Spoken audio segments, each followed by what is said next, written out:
Welcome to Bake With Me. I am so excited about this episode.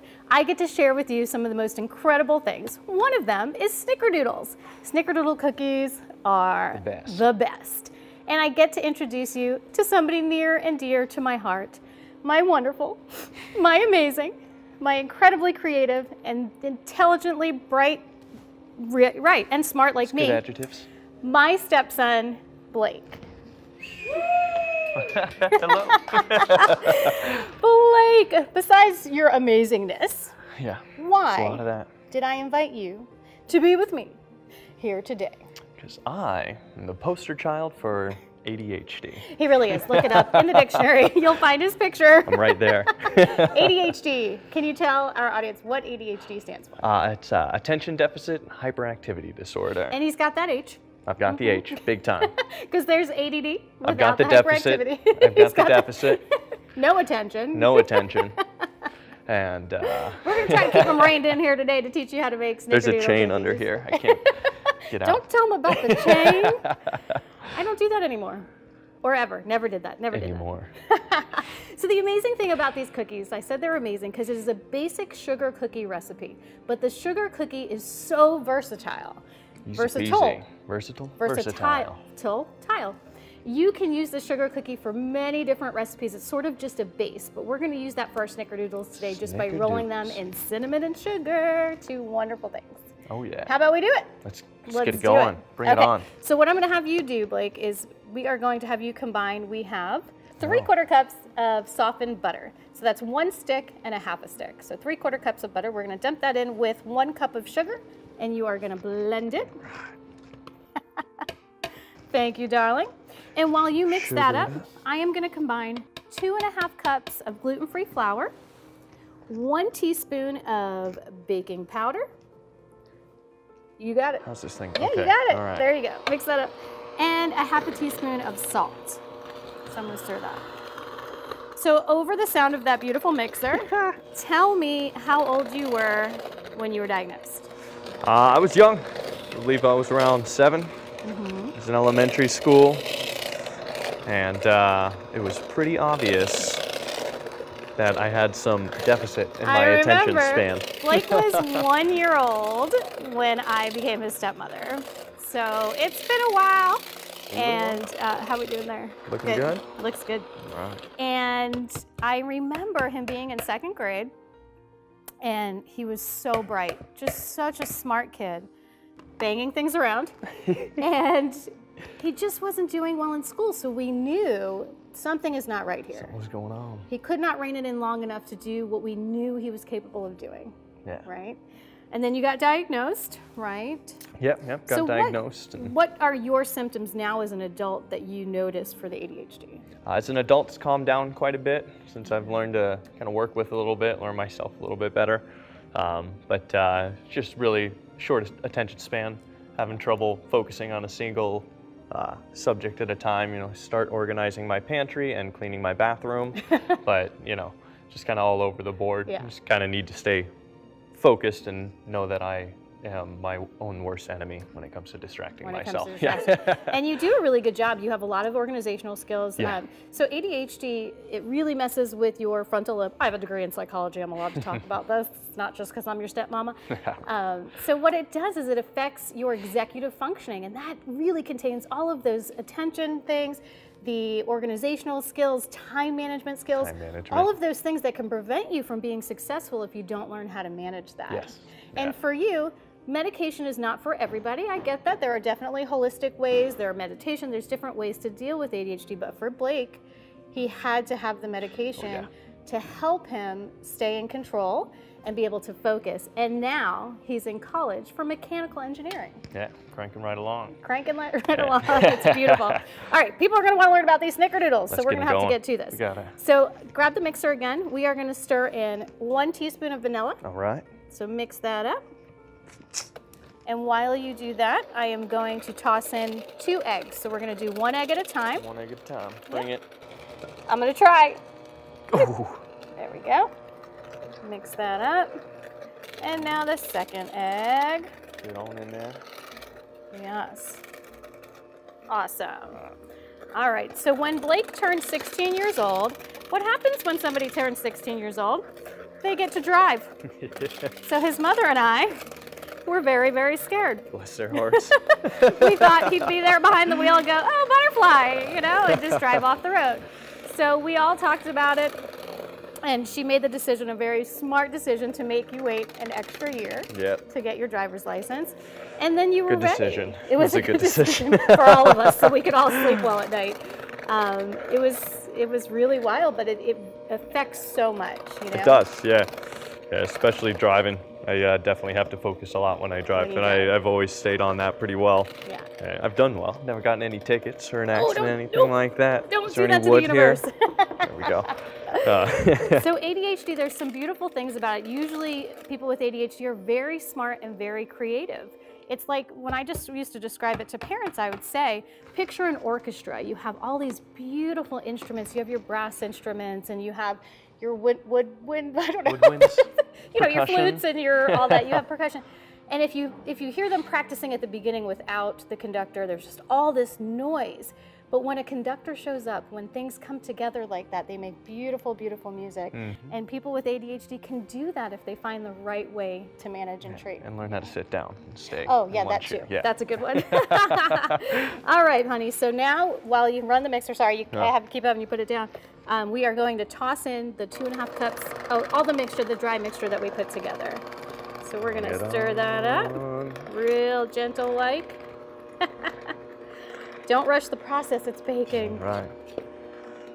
There you go. Patience is not my virtue. Patience is not your thing?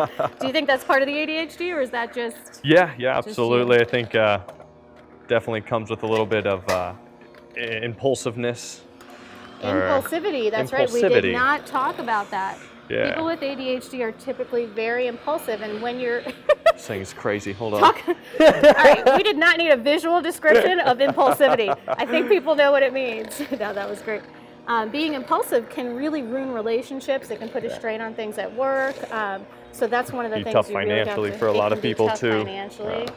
You don't know how to be good with your money and see something cool at Walmart. Like, I really want that Nerf gun, so I'm gonna get that Nerf gun and shoot my roommate with it 40 times while he's sleeping.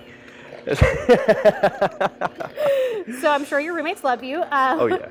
So that is a symptom of ADHD as well, not knowing about consequences. Not thinking about consequences while you're in the moment. That's very It's better to ask for forgiveness and permission sometimes. No children. That is not true. You want permission. All right, how are we doing over there? Looking good. All right, should I stop it? I'm kind of scared to let go of this. All right, honey. Let's rein that in a little bit. We're gonna knock as much of that off as we can. I'll lick the rest later. Yeah, you'll lick the rest later. So like I said, these sugar cookies are so versatile. If you want to use a cookie cutter and make fancy cookies, you can use just this dough. You're gonna mound it up into a ball, which we'll do, and then roll it out on saran wrap, like into a log, and then refrigerate it for at least an hour or so. And then you can slice it or roll it out and use your cookie cutter. But for our purposes today, we don't need to do that because we're gonna roll them up. Remember, your sugar cookies, they don't really spread at all. They're gonna hold whatever shape. That's why they're beautiful with cookie cutters. They're gonna hold whatever shape you decide to use. So we're just gonna roll them up in a ball and have a nice little fluffy snickerdoodle cookie. Snickerdoodle ball. This also is a great recipe to do with children, not just those with ADHD, because it gets their hands in it, kind of like Play-Doh. We're gonna roll them each up into balls, and then we're gonna roll them in cinnamon and sugar, and that's what makes it a snickerdoodle. When you want to do your cinnamon and sugar, you can use as much as you want, but you're going to want to use 1 tablespoon of sugar for every teaspoon of cinnamon, and that's your combination. All right, you want to make a ball out of that? Yeah, I've been dying to use that thing. You've been dying, oh, the scooper? Make a ball out of the dough first. All right. You can use the scooper, son, after you make a ball. Roll it up nice and good. All right. And then roll it in the cinnamon and sugar. Nicely done.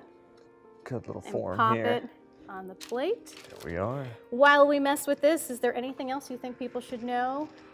Well, I having ADHD and being in school and everything can be really difficult. I know I personally changed my major in college 3 times. I was going to be a chiropractor. I wanted to be a dentist first, and then I was going to go to chiropractor. I need a chiropractor. You crack your knuckles and your neck and your everything all the time. Then I switched up to business, got into business. I hated math in high school, got into math and realized, oh, I kind of like this. I kind of like it. Now that you've been able to rein it in. Yeah, that's the other thing with the ADHD is, yeah, you don't focus on much, but when you find something you want to focus on, you'll focus on it pretty hard, you know.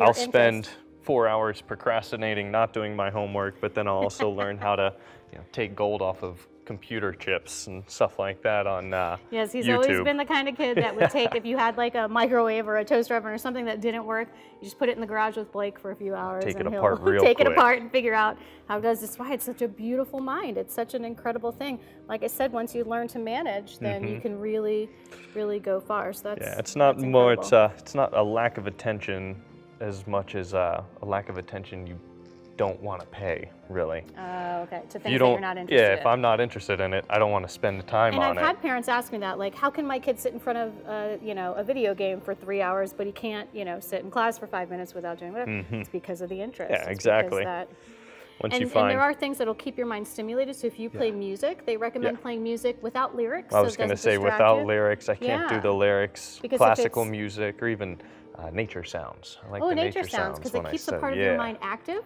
so you can focus more on your work. So when you're done rolling and having fun with your dough here, you pop it in a preheated 325-degree oven for 10 minutes, or maybe a little bit longer, just to make sure it's slightly brown on the bottom. And then you're ready to go? Oh, I'm ready. You ready? I'm very ready. All right, we are going to pop these in the oven, and we'll see you guys when our cookies are baked. Welcome back. Our cookies are baked and our kitchen smells so good. So good. You smell the cinnamon. You smell the sugar. I don't even want to wait. I know you have ADHD, but you will wait to eat that cookie. All right. We will dig it, I promise. So we want to talk a little bit more about ADHD. We want to help some parents out there maybe how to recognize if your child might be in danger of having, not in danger, but how they can recognize the symptoms of ADHD. Is there something you can recommend them looking out for? Where I'm at now, even in college, there's still kids that realize that, I might have ADD or ADHD and I think I should be on medication. And it happens all the time. It's not something that you just find out when you're young, when you're 7 or in elementary school. Sometimes you can, go throughout an entire life without really knowing that you have ADD or ADHD, and next thing you know, you do get it, or you find out you have it, you find out how to work with a little bit better, and you start. It probably explains so much. Yeah, oh yeah, exactly. People might have, suffered in some way, or relationships might have suffered, or things they have done in the past, they can say, oh wow, that wasn't me just trying, to be whatever. It was because I have ADHD. Yeah. And when you get the right support, so now that you're grown and you've had it for so many years, do you recognize when those symptoms are there, or when you're doing something and you're like, okay. Absolutely. Even I can recognize sometimes it just comes down to even what I eat sometimes. If I have, too many Skittles or too much sugar or something like that, I will be bouncing off the walls. And it takes a lot more for me to just really calm down, to just be calm, to not eat Snickerdoodle to not eat the Snickerdoodle. Just knowing how to work with it really, and knowing who to talk to, and going to a psychiatrist and figuring out if medication will work for you, or if you just need to calm down a little bit and maybe switch it up, change your ways, and figure out how to work with yourself more than anything. And I know that there's a lot of people who don't feel like ADHD is a real thing. Let me tell you, it's real. And it may be that people might overuse the terminology and say, I'm having an ADHD moment or something like that. But people who are inflicted with ADHD definitely have a hard time. And like I said, he was a child who was brilliant, but just couldn't focus enough to do well in school. And then once we got him with the right treatment, he did just an incredibly amazing job. I'm so proud of you, and I'm so glad you're here. I love you so much. I love you too. All right, love you. But some Snickerdoodles? Yeah, let's do it. Let's go. All right, cheers. Cheers. Oh, good. I love Snickerdoodle so much. They're so good. Perfect. And so easy, guys. Go bake yourself some Snickerdoodles. Have a wonderful day. Thanks for joining us.